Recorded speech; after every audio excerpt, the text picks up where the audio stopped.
começando mais um Escola de Paz e o assunto hoje é o sono da criança, principalmente os distúrbios do sono. Recebemos hoje aqui o professor Márcio Vasconcelos, professor de pediatria da Universidade Federal Fluminense e de neurologia infantil também. Ele também é membro da Sociedade de Pediatria do Estado do Rio de Janeiro. Muito obrigado, professor Márcio. E para começar, já que a gente vai falar de distúrbio de sono, a gente gostaria que o senhor falasse um pouco sobre o sono normal, quando a criança nasce de acordo com o seu desenvolvimento. Bom, prazer estar aqui com vocês hoje. O sono do ser humano divide-se basicamente em duas fases. Sono com movimentos oculares rápidos, o chamado sono REM, e o sono sem movimentos oculares rápidos, o chamado sono não REM. E o sono ocorre em ciclos de sono. Na pessoa adulta, cada ciclo dura 50 a 60 minutos, pode durar até um pouco mais. Mas na criança os ciclos são menores. Ao nascimento, o sono tem particularidades únicas que persistirão por apenas 3 meses. É uma fase muito especial da vida. A criança dorme a maior parte do tempo. Um bebê de 0 a 3 meses dorme 16 a 20 horas por dia. E tem a particularidade de que não há distinção entre dia e noite. A criança dorme de forma totalmente aleatória, sem qualquer padrão circadiano, como a gente diz em termos técnicos. Outra característica fundamental do sono do bebê pequeno é que ele, ao adormecer, ele adormece no chamado sono REM, que nessa fase, como o sono é muito diferente, se chama sono ativo. O sono REM é aquele período em que nós sonhamos. 80% dos sonhos ocorrem durante o chamado sono REM. Aos 3 meses de idade, o padrão de sono parece que ele amadurece e aí o bebê passa a dormir no sono não REM. Então, isso torna o sono, isso melhora a qualidade e a profundidade do sono a partir dos 3 meses de idade. Mas a gente tem sempre que lembrar que os ciclos de sono na criança são mais curtos. Isso por si só é motivo para ela acordar várias vezes durante a noite. Ela vai acordar mais vezes durante a noite, já que ao fim de cada ciclo é preciso iniciar um novo ciclo de sono. Há uma transição entre ciclos e nesse momento as pessoas despertam ou quase despertam. Então, o objetivo dos pais é promover a consolidação do sono cada vez mais no período da noite e cada vez mais uma transição de um ciclo para o outro sem despertares. Não é isso? Quer dizer, esse é o objetivo dos pais. Outra característica importante que a gente deve mencionar é que nos primeiros 5 anos de vida é saudável que a criança durma durante o dia. Somente aos 5 anos é que a criança, a grande maioria das crianças, deixa de precisar do sono diurno. Então, os pais devem permitir e até incentivar que a criança durma durante o dia. Por quê? Porque ela precisa de mais horas de sono. Uma criança de 1 ano de vida, ela dorme no mínimo 12 horas nas 24 horas. Então, fica difícil você conseguir acomodar 12 horas de sono na rotina de uma família. E ela precisa dormir à tarde, ela ainda não tem o seu padrão biológico, seus ritmos biológicos ainda não estão tão sedimentados quanto na criança maior. Então é natural e saudável que a criança durma de dia também. Então, uma das recomendações que eu sempre faço para os pais, eles devem zelar pela quantidade de sono dos seus filhos. É importante ter isso em mente. Com 1 ano, a criança deve dormir, eu falei 12 horas, né? Mas é mais. 16 horas com 1 mês a 3 meses, 16 a 20 horas. Com 1 ano, eu vou calcular 14 horas de sono. 5, 6 anos, 10 horas de sono. E depois, aos 10, 12 anos, alguma coisa como 9 horas de sono. Entende? No mínimo isso, para a criança ter uma qualidade, quer dizer, a quantidade também é qualidade quando o assunto é sono. E as condições para a criança adormecer também? Aí, outra coisa tão importante quanto a quantidade do sono é a qualidade. E quando você fala em sono de qualidade, você está falando que a criança deve dormir em um ambiente favorável ao sono. Quais são as condições favoráveis? Esse ambiente deve, tanto quanto possível, ser escuro, isso promove a qualidade do sono, deve ser um ambiente silencioso. Na hora de dormir, não pode haver nenhum equipamento ligado, TV ligada. Muitos pais acreditam que ver um DVD que a criança goste facilita o sono. Um DVD ou a TV ligada, isso, no mínimo, adia o início do sono. Então, chegou a hora de dormir, desliga-se o mundo em volta da criança, vamos dormir, chegou a hora de dormir. Também é importante, sempre que possível, que a criança adormeça sozinha, ou pelo menos longe dos pais. E outro requisito crucial é que a criança aprenda a dormir sozinha. Ela deve ser deixada ainda acordada nesse ambiente para ela conquistar o marco do desenvolvimento, que é aprender a dormir sozinha. Nenhuma criança nasce sabendo dormir sozinha. Toda criança, nos primeiros meses, se não anos de vida, ela quer dormir no colo de alguém, ela quer dormir no mínimo na presença de alguém, porque ela não sabe ainda adormecer sozinha. Os pais têm que submeter a criança a essa experiência para ela conquistar essa habilidade. A partir do momento que ela conquistar a habilidade de dormir sozinha, em pouco tempo a qualidade do sono aumenta, a passagem de um ciclo de sono para o outro se torna mais suave e então uma criança vai ter um sono de melhor qualidade, vai acordar no dia seguinte mais pronta para os desafios do novo dia. Voltando lá naquela parte inicial que a criança dorme quando é um recém-nascido, né? Uhum. E aí é necessário passar por essa fase, os pais têm que estar muito bem informados antes mesmo do nascimento, porque a criança, como você mesmo falou, não tem um relógio ainda, não sabe o que é noite, o que é dia. Perfeito. Essas 4 horas, por exemplo, podem ser 2, 3 horas de madrugada, que é terrível para os pais, que têm o seu ciclo de sono já desenvolvido. Isso. Então, essa experiência, como é que os pais podem viver isso melhor em termos desse momento? Os pais precisam, em primeiro lugar, de muita paciência e eles têm que lembrar a todo instante, no momento do desespero, no momento do choro persistente de madrugada, eles têm que lembrar que aquela pessoinha que está no colo deles não sabe nada da vida, não tem nenhum ritmo biológico muito bem estabelecido, ela está começando... Totalmente dependente. Totalmente dependente dos pais para absolutamente tudo. Eu imagino que isso por si só deu uma aflição imensa na criança, naquele momento, a sensação de absoluta dependência que ela tem dos pais. E a criança, ela vai dormir e acordar de maneira completamente aleatória, definidas em boa parte pela fome, não é? Pela fome, pelo cansaço. Às vezes a criança suja começa a se sentir desconfortável quando está molhada, quando tem frio, mas os pais têm que lembrar o seguinte: esta é uma fase, felizmente, passageira, não vai durar tanto tempo assim. Nós estamos falando aí de 2, 3 meses de muita inconstância nos horários e é preciso montar um sistema que permita aos pais sobreviverem a esses meses iniciais. Porque é um dos maiores motivos de agressão familiar é o acordar, o despertar noturno. Olha, Lobo, eu estou vivendo essa experiência atualmente porque eu tenho um filho de 2 meses e hoje eu sinto claramente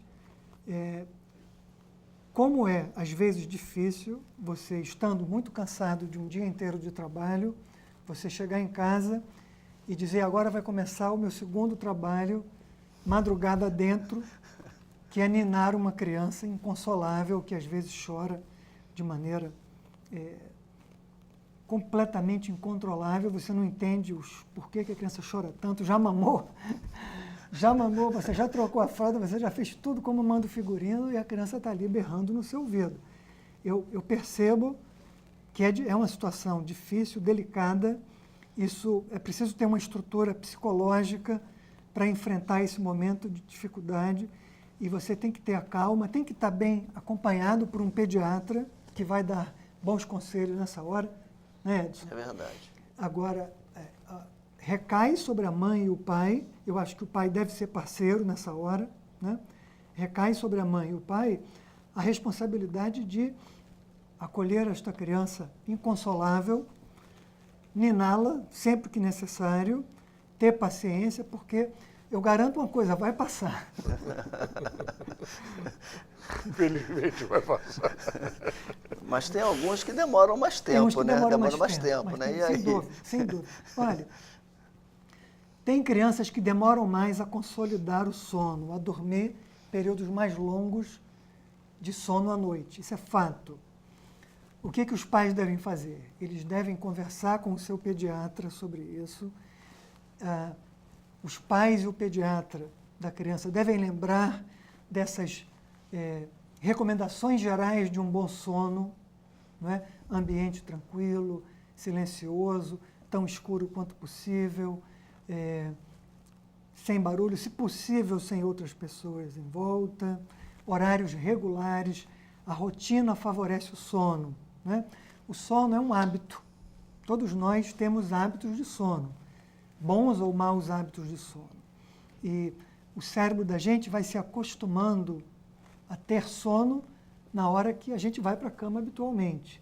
Então, os pais devem ter essa prioridade de, desde o início, promover bons hábitos de sono. O meu primeiro filho deu muito trabalho. Chorava muito, muito, muito, até que eu descobri que era de fome. Porque era um pediatra velho que dizia, não, só pode dar de mamar de 4 em 4 horas. Para ele era totalmente insuficiente. Mas o segundo dormia muito, muito, muito. Aí minha mulher me acordava e disse assim, vai ver se ele está vivo. Se dormir demais. Então você vê que tem variações, Tem né? variações. E sem lógico que dúvida. checar toda essa questão, que na verdade botar a casa toda para dormir, né, Márcio? Os pais também têm que, nesse momento, adotar o ritmo da criança, né? Porque Sem dúvida. você tem que sair das suas, se preparar mesmo para ter um filho, né? Sem Porque dúvida. se você não se prepara para ter um filho e para se adaptar nesse momento às necessidades de um recém-nascido, de um lactente, você que está acostumado, de repente, ver a televisão e ficar na internet até tarde, você tem que, nesse período, o foco familiar tem que estar completamente voltado para a criança e checar essas coisas que você falou, né? Agora, uma coisa importante sobre o que o Lobo disse, eu frequentemente ouço relatos semelhantes de que o segundo filho dorme melhor do que o primeiro. Frequentemente eu ouço histórias desse tipo. Eu fico me perguntando por quê. E eu imagino que haja uma questão aí de nível de conforto dos pais com a situação, a experiência. Nesse sentido, eu frequentemente recomendo aos pais que busquem o apoio de pessoas mais experientes. Quando há um parente disponível, se não houver um parente, avó, o avô, se não houver um parente, um amigo, uma amiga experiente, alguém, eu acho que os pais de primeira viagem precisam de muito apoio nessa hora, porque é um momento delicado em todos os pontos de vista, né? É um momento de muita dificuldade e é um momento em que os pais têm que desacelerar o seu trabalho, o seu ritmo de trabalho, porque eles vão ter privação de sono, né? Se nós estamos habituados a dormir no mínimo 6, 7 horas por noite de sono ininterrupto, de uma hora para outra, por um motivo, porque chega um bebezinho em casa, eu passo a interromper o meu sono 3, 4 vezes toda noite, a qualidade do meu sono como pai vai cair abruptamente e eu vou sofrer privação de sono durante um tempo. Eu tenho que me preparar para isso. Por isso, né, Márcio, que a gente tem que ter licença paternidade também, né? Seria bom. É fundamental ter licença Seria bom. paternidade, né? Licença paternidade, porque nesse momento você estão dois com o seu horário totalmente voltado para, né?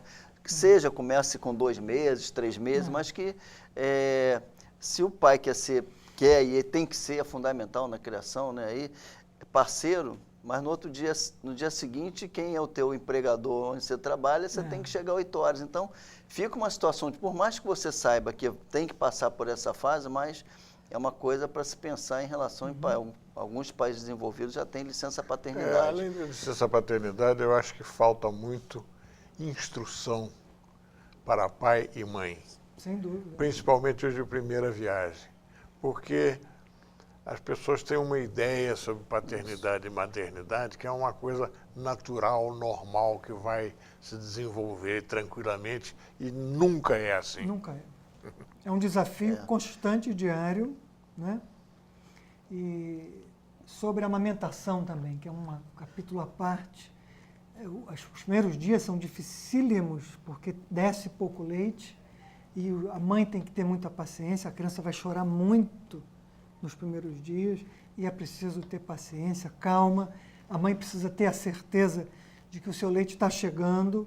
A criança teve uma noite, por exemplo, que meu filho quase não dormiu, foi um momento de dificuldade e a gente tinha a certeza de que as coisas estavam andando. Então deu para suportar aquele estresse, né? Eu ouço muitas mães me dizerem, eu não tinha leite, eu não tinha leite. Eu desconfio que tem alguma coisa aí de impaciência, de desinformação, né? Desinformação, né? Achar que é uma coisa natural. Não, também, por outro lado, não se preparam para a amamentação, não prepara o mamilo para a criança pegar. Isso. Então, há uma série de desinformações que levam a mãe até a suspender a amamentação por achar que está prejudicando a criança. E junta isso tudo, o sono que é diferente do seu ritmo de sono, a dúvida sobre a alimentação, né? Então isso tudo cria uma grande questão. Gera um clima de confusão nos pais, então eles precisam do pediatra nessa hora, e os pais têm que ter a tranquilidade de saber de que quando a amamentação se estabelece, o sono do bebê começa a melhorar também. Ele começa a dormir bem alimentado e aí ele aos poucos vai estabelecendo os seus ciclos de sono, né? Certo. E agora, quando é que a gente pode pensar que está havendo algum distúrbio de sono? Você acha que está sendo diagnosticado demais distúrbio de sono, que não é distúrbio de sono, que são variantes normais? Olha, essa é uma pergunta tão boa quanto difícil de responder. As crianças têm distúrbios do sono frequentemente. Os distúrbios do sono na infância são mais benignos, como regra. Por exemplo, é muito menos necessário que a criança precise de medicação para melhorar o seu sono. É muito menos necessário do que no paciente adulto. Mas eu acredito, sim, que quase sempre é possível melhorar o padrão de sono de uma criança ou de um adolescente. Sendo ruim só com algumas orientações. Com algumas orientações, com conversas entre os pais e o pediatra, numa idade um pouco maior, conversa do pediatra com o seu paciente. É possível dar algumas recomendações simples que, se a família seguir, a qualidade do sono vai melhorar. Olha, nos primeiros anos de vida, a queixa que eu mais ouço como neuropediatra é a seguinte, é simples.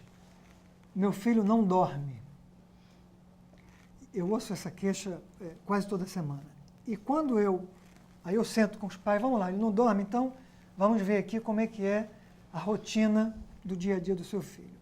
Na hora que eu ponho no papel as horas de sono que a criança dorme, ela não está dormindo tão pouco assim. Quando os pais dizem que a criança não dorme, é porque a criança acorda muito de madrugada, chora muito de madrugada. Quem não dorme são os pais. Quem não dorme são os pais. Então a queixa deveria ser, nós não estamos dormindo. Quem está com problema de sono são os pais. Então, nesse contexto aqui, quase sempre o que está havendo é um mau hábito de sono. E quando eu digo mau hábito de sono, eu estou falando que os pais não estão sabendo iniciar o sono da criança. Entende? Que é aquela história de que a criança vai se condicionando. Enfim, o bebê de meses de vida, ele vai ali estabelecendo os ritmos dele e ele vai aprendendo a dormir mais horas à noite, não é? E ele vai criando condicionamentos. Se ele só dorme no colo da mãe, se ele mama e dorme com o bico do peito da mãe na boca, ele só vai querer, toda noite ele vai querer dormir mamando. Não é? Chega uma hora que os pais querem mudar isso abruptamente e a criança não vai aceitar e ela não consegue dormir enquanto não tiver o peito da mãe na boca dele. Vamos fazer um breve intervalo e já voltamos com a Escola de Pais. voltamos com Escola de Paz e o assunto hoje é o sono infantil, principalmente as perturbações do sono infantil, que, como nós já vimos, são principalmente perturbações do sono dos pais. Doutor. Não, então eu estava falando que a criança pequena, de meses, 1 ano de vida, ela se acostumou a dormir mamando. Então, os pais vão precisar enfrentar esse condicionamento, essa dependência, interrompendo isso. E eu sugiro que isso aconteça mais cedo do que mais tarde. A criança ela mama, interrompe a mamada, os pais escovam os dentes da criança, os pais trocam a roupa da criança. É preciso criar uma rotina favorável ao sono. Aí os pais colocam a criança no seu bercinho, na sua cama. Boa noite, neném, até amanhã, tchau e bênção. Saímos do quarto e aguardamos o choro, ouviremos o choro à distância da criança. São alguns dias de transição, a criança vai protestar, a criança vai chantagear os pais, ela vai usar as suas armas mais poderosas de chantagem psicológica para convencer os pais a voltarem, mas se os pais estiverem seguros de que estão fazendo a coisa certa, eles vão, por persistência, vão convencer a criança a aprender a dormir sozinha. Eu costumo dizer, brincando para os pais, que essa é uma briga desigual, porque é uma briga a criança contra a mãe, o pai e um poderoso aliado que se chama sono. Então é uma briga de 3 contra 1, é desleal, né? A criança vai perder essa briga e ela vai aprender a dormir sozinha em algum momento. Outra recomendação que eu dou frequente, que favorece essa história dela consolidar o sono à noite, é a necessidade de que não se alimente mais a criança a partir de 6 meses de vida, à noite. Quando uma criança completa 6 meses, ela está em condições de passar uma noite de sono sem comida. Ela acorda no meio da noite, ela chora, ela não está com fome, ela está querendo interação. Ela quer colo, ela quer brincadeira, ela quer interação. E a gente não quer promover essa interação porque a gente quer que a criança passe de um ciclo de sono para o outro sem interrupções. Então, a partir de 6 meses, eu não vejo mais a necessidade, do ponto de vista biológico, não é mais necessário alimentá-la. Então, é mais uma recomendação para promover a qualidade do sono à noite. Especificamente a questão de distúrbio de sono, como é que Certo. se caracteriza Tá. esse diagnóstico Olha, quando suspeitar que tem efetivamente um distúrbio de sono? quando é que os pais devem atentar para o problema e dizer, opa, peraí, o meu filho pode estar com um problema de sono? Quando a criança de qualquer idade estiver dormindo muito durante o dia, a sonolência durante o dia é um sinal de alerta importante. Os pais devem procurar auxílio médico imediatamente, porque isso pode ser o sintoma de vários problemas em potencial, não só distúrbio do sono, pode haver várias outras questões médicas produzindo essa questão. Baixo rendimento escolar. Uma criança que não vai bem na escola pode ter um distúrbio do sono. É preciso, durante a consulta pediátrica, é preciso levantar os padrões de sono da criança para garantir que ela dorme bem e que o baixo rendimento escolar não tenha essa origem. Um outro sintoma importante é o ronco. Os adultos roncam com frequência e nos adultos é uma questão mais ou menos benigna, boa parte das vezes. Em crianças, embora o ronco também possa ser benigno em crianças, ele é, na maioria das vezes, um sintoma importante. A criança que ronca alto, na maioria das noites, deve passar por uma avaliação. Há uma chance grande de que ela tenha alguma obstrução nas suas veias respiratórias e este é um problema de saúde relevante, que tem tratamento. Se você tratar essa obstrução, não só o sono vai melhorar, como a qualidade de vida da criança vai melhorar, a saúde dela vai melhorar. Então, é outro sinal de alerta. Uma criança que não cresce bem é outro sinal de alerta.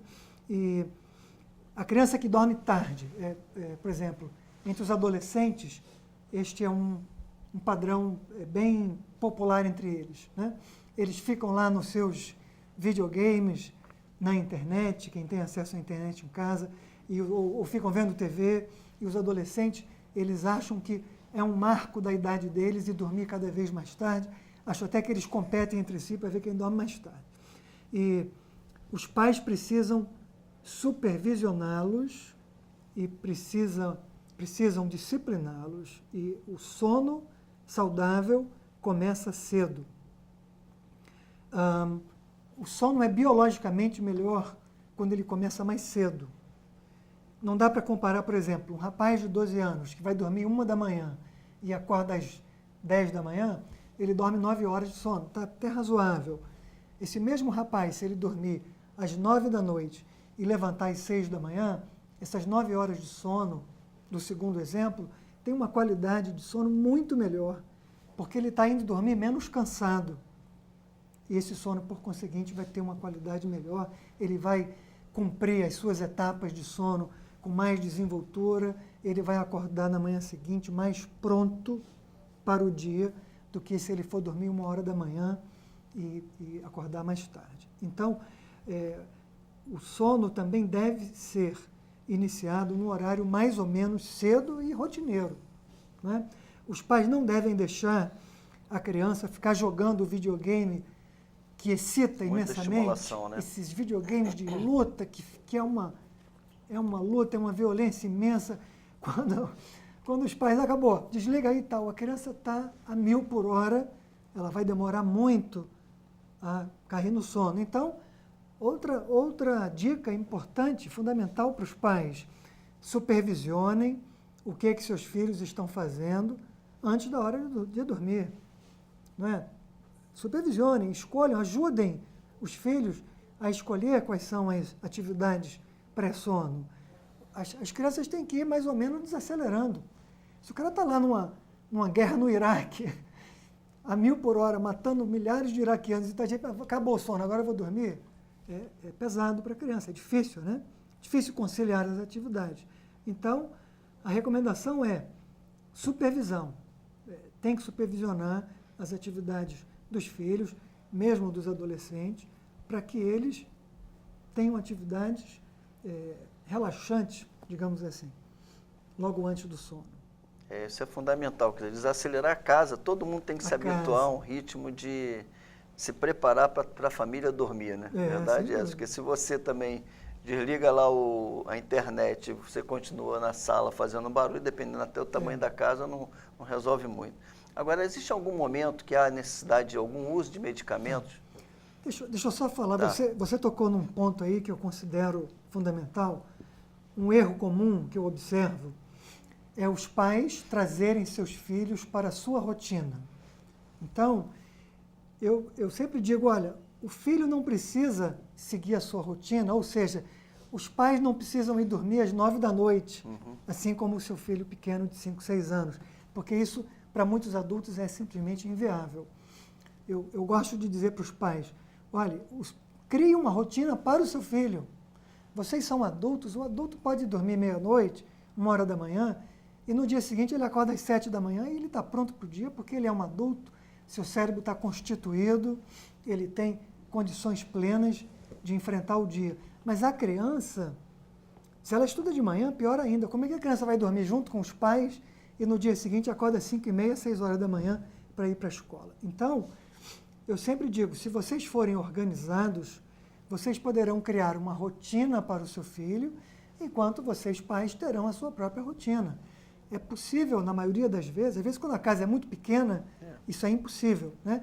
Mas boa parte das vezes a casa tem um espaço suficiente e com algumas medidas práticas, os pais conseguem separar as rotinas. A criança de 5 anos vai ter uma rotina de criança de 5 anos e eu, pai adulto, vou ter a minha vida, eu quero ver o meu jornal, quero ver uma novela, quero ler um livro. Tem uma rotina que me permite ir para a cama e dormir às 11 horas, meia-noite, né? Agora, isso é uma questão importante. Quebrar as rotinas podem ser divididas e os pais têm a sua rotina, a criança tem a sua rotina disciplinada pelos pais, rotina de criança. Sobre a questão de medicação. Os medicamentos podem ser usados, eles não são proibidos absolutamente.